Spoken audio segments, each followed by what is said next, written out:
জয় রাধে, জয় নিতাই চৈতন্য।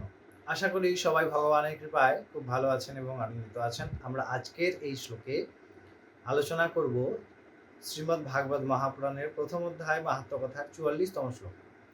আগের দিন আমরা ৪৩তম শ্লোকে কি দেখলাম? ৪৩তম শ্লোকে নারদ মুনি সেই যুবতী অর্থাৎ ভক্তি মহারানীর কাছে এসেছেন এবং তিনি নারদ মুনির সাহায্য প্রার্থনা করছেন।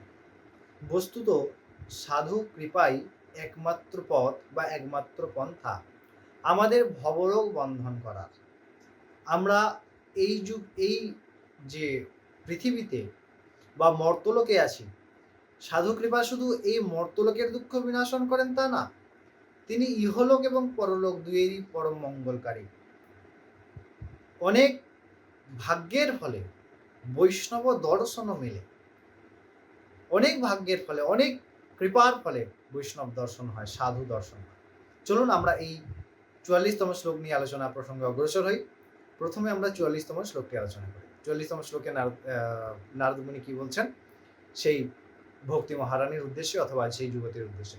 ৪৪তম শ্লোকে বলছেন নারদ মুনি, নারদোবাচ ওয়া সুইত্বং কবিমৌ চেমা নায়ং কাপদ্মলোচনঃ বদ দেবী সবে সারম স্বস্য দুঃখস্য কারণম। অর্থাৎ নারদমুনি বলছেন, হে দেবী, আপনি কৃপাপূর্বক সবিস্তারে বলুন আপনি কে এবং আপনার কোলে যে দুই যে বৃদ্ধ শুয়ে আছে এরা কে, আর এই কমলনয়না নারীগণই বা কে যারা আপনার সেবা করছেন, যারা আপনাদের সবার সেবা করছেন। এই বিষয়টি আমার কাছে বিশেষ স্পষ্ট না, তাই আপনি কৃপা করে আমায় এই সবিস্তারে বলুন, আমি এই বিষয়ে জানতে চাই, তবেই আমি আপনাকে সাহায্য করতে পারব। ভক্তি মহারানী কে বলছেন নারদ মুনি।